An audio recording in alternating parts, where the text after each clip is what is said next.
Daily taste the daily. శబరిమలలో సాయంత్రం మకర జ్యోతి దర్శనం జరుగుతుంది. దీంతో పెద్ద సంఖ్యలో భక్తులు శబరికి తరలి వెళ్లారు. మకర విళ్లకు ఉత్సవాలకు సంబంధించిన ఏర్పాట్లు పూర్తి చేశారు అధికారులు. ప్రతి ఏడాది సంక్రాంతి రోజున శబరిమల కొండకు ఎదురుగా ఉన్న పొన్నంబోల మేడుపై మకర జ్యోతిని వెలిగిస్తారు. ఈ అద్భుతమైన ఘట్టాన్ని వీక్షించేందుకు దేశవ్యాప్తంగా లక్షలాది మంది భక్తులు మాలధారణ ఇరుముడితో శబరిమలకు చేరుకుంటారు. కాగా కేరళ హైకోర్టు ఆదేశాల మేరకు ఉత్సవాల రద్దీని నియంత్రించేందుకు దర్శనానికి వచ్చే భక్తుల సంఖ్యపై అధికారులు కఠినమైన పరిమితులను విధించారు. భక్తులు ఇబ్బంది పడకుండా ముందస్తుగా ఆన్లైన్ రిజిస్ట్రేషన్ కల్పించారు. ఆన్లైన్ ద్వారా బుక్ చేసుకున్న వారికి మాత్రమే దర్శనాలు కల్పిస్తున్నారు. భక్తుల భద్రత కోసం శబరిమల మార్గాల్లో సన్నిధానం వద్ద అదనపు పోలీసు బలగాలను, వైద్య సదుపాయాలను ఏర్పాటు చేశారు.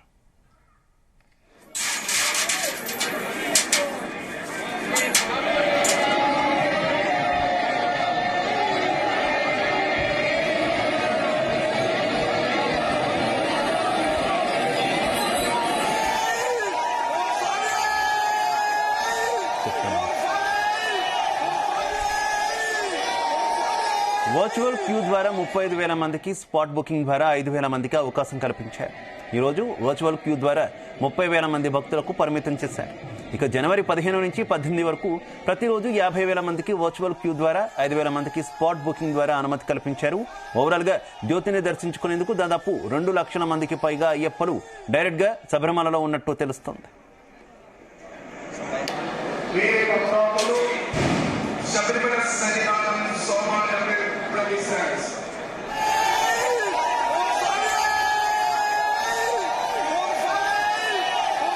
ఇదే విషయానికి సంబంధించి మరింత సమాచారం మా కరెస్పాండెంట్ శ్రీకాంత్ అందిస్తారు. శ్రీకాంత్. శివ, శబరిమలలో అయ్యప్ప స్వాముల శరణు ఘోషలు అయితే వినిపిస్తాయని చెప్పొచ్చు. ఒక పక్క భారీగా అయితే తరలి వెళ్తున్నారు. ఈ రోజు సాయంత్రం నుంచి కూడా మకర జ్యోతి అయితే కనిపిస్తుంది. ఈ యొక్క ఘట్టాన్ని చూసేందుకు ఇటు అయ్యప్ప స్వాములతో కాకుండా మిగతా సంబంధించిన భక్తులు కూడా పెద్ద సంఖ్యలో ఆసక్తిగా ఎదురు చూస్తున్న పరిస్థితి కనిపిస్తుంది. అంటే ఇటు సంక్రాంతి పర్వదినం, అదేవిధంగా ఇటు శబరిమలలో ఉన్నటువంటి మకర జ్యోతి అక్కడ ఉన్నటువంటి ఆ కొండలో నుంచి అయితే కనిపిస్తుంది. ఆ మకర జ్యోతిని చూస్తే సాక్షాత్తు అయ్యప్ప స్వామిని చూసినంతగా భావిస్తారు ఇక్కడ పబ్లిక్. అదేవిధంగా అటువంటి అయ్యప్ప స్వాములు కూడా ఉంటారు. ఈ నేపథ్యంలో కూడా గత కొద్ది రోజు నుంచి కూడా ఇటు శబరిమలకైతే కూడా పెద్ద సంఖ్యలో ఇటు భక్తులు అయితే తరలి వెళ్తున్నారు. వారంతా కూడా అటువంటి అయ్యప్ప స్వామిని దర్శించుకోవడం, అదేవిధంగా ముందస్తుగానే మొక్కులు చెల్లించుకుని వస్తున్నటువంటి పరిస్థితి కనిపిస్తుంది. మరోవైపు ఏదైతుందో కూడా మకర జ్యోతికి వచ్చేటువంటి సమయంలో కూడా భక్తులు ఎక్కువ ఉండే అవకాశం ఉంటుంది. అదేవిధంగా అయ్యప్ప స్వాములు కూడా ఎక్కువ వచ్చే అవకాశం ఉన్న నేపథ్యంలో కూడా ముందస్తుగానే మొక్కులు తీర్చుకోవడం, అదేవిధంగా మకర జ్యోతి నాడు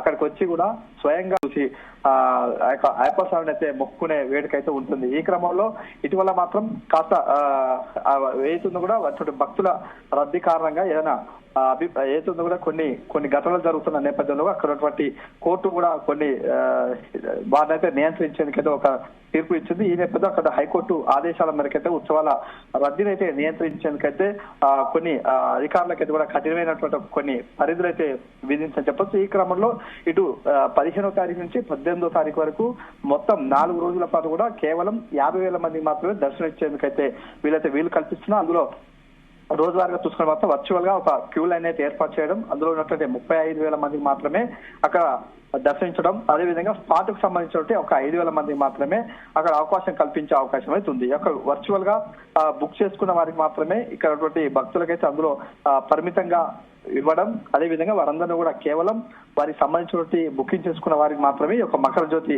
దర్శనం అయితే కల్పించేందుకైతే ఏర్పాటు చేశారు. మరోవైపు ఇక్కడ దాదాపుగా ఈ యొక్క 4 రోజుల పాటు జరిగేటువంటి ఈ అక్కడ మకర జ్యోతిని అయితే దర్శించుకోవడానికి సుమారుగా 2 లక్షల మందికి పైగా అయితే కూడా భక్తులు అయితే వచ్చి భక్తుల సంఖ్యను నియంత్రించినప్పటికీ ఈ ఆన్లైన్ దర్శనాల ద్వారా కొంత ఎటువంటి ఇబ్బందికర పరిస్థితులు కలగకుండా, ముఖ్యంగా గతంలో చోటు చేసుకున్నటువంటి పరిణామాల నేపథ్యంలో ఏ రకమైనటువంటి జాగ్రత్తలు తీసుకుంటున్నారు? ఎక్కడ ఏ భక్తుడికి కూడా ఏ స్వామికి ఇబ్బంది కలగకుండా ఎలాంటి జాగ్రత్తలు ట్రావెన్కోర్ దేవస్థానం కావచ్చు, పోలీస్ శాఖ కావచ్చు తీసుకుంటుంది?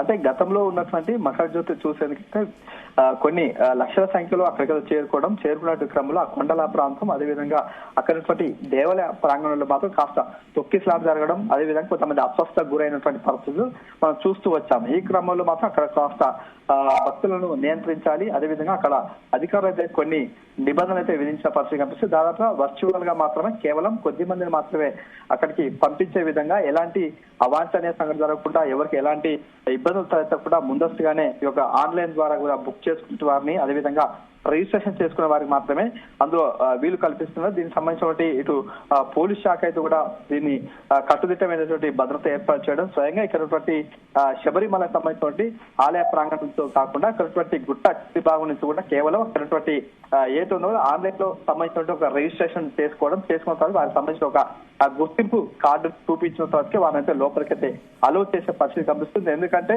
గతంలో జరిగినటువంటి కొన్ని ఘటనలను దృష్టిలో పెట్టుకుని ఇలాంటి ఆంక్షలు అయితే విధించే పరిస్థితి కనిపిస్తుంది. ఆ తర్వాతకి ఆన్లైన్ రిజిస్ట్రేషన్ చేసుకున్న తర్వాత వారు నేరుగా అక్కడ కొండపైకైతే పంపించడం జరుగుతుంది. ఆ తర్వాత సాయంత్రం 7 గంటల తర్వాతకైతే కూడా మకర జ్యోతి కనిపిస్తుంది కాబట్టి ఆ యొక్క క్షణాలను, అదేవిధంగా వాటిని చూసేందుకైతే వీరినైతే కూడా పంపించడం జరుగుతుంది. ఈ క్రమంలో ఇటు పోలీస్ శాఖ మాత్రం కొన్ని ఆంక్షలు విధించడం, అదేవిధంగా మిగతా సంబంధించిన వారంతా కూడా వచ్చే అవకాశం ఉంటుంది కాబట్టి వారందరూ కూడా నియంత్రించే పరిస్థితి కనిపిస్తుంది. మరోవైపు కొన్ని ప్రాంతాల్లో మాత్రం ఇటు వైద్య సదుపాయాలు కూడా ఏర్పాటు చేసే పరిస్థితి కనిపిస్తుంది. ఎందుకంటే సుదూర ప్రాంతం నుంచి రావడం, అదేవిధంగా అక్కడ ఉన్నటువంటి కాలినడకన ఆలయ ప్రాంగణం చేరుకున్నటువంటి క్రమంలో కాస్త అలసట గురి కావడం, అదేవిధంగా ఏమైనా ప్రమాదం జరిగినా, అదేవిధంగా మిగతా సంబంధించిన ఆరోగ్య రీత్యా కూడా వారికైతే వైద్య సేవలు అందించేందుకు కొన్ని మెడికల్ క్యాంపులు కూడా ఏర్పాటు చేస్తారు. ఆలయ ప్రాంగణంతో పాటు కొండ ప్రాంతం మొత్తం కూడా ఆలయ సంబంధించిన వైద్య సేవలు కూడా ఏర్పాటు చేసిన పరిస్థితి కనిపిస్తుంది. మరోవైపు ఇటు పోలీస్ శాఖ సంబంధించిన వారంతా మాత్రం కేవలం వచ్చేటువంటి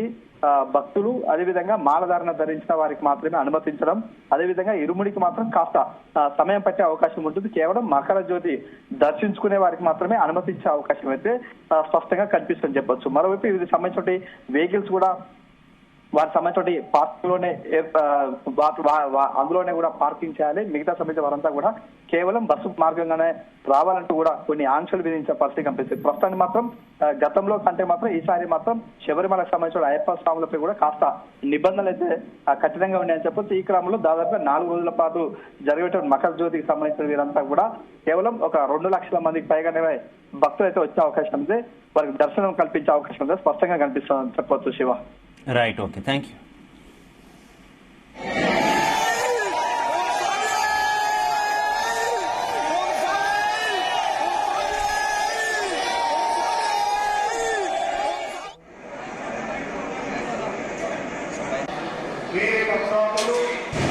Shbari Mala Sanitanam Somana Pravisans.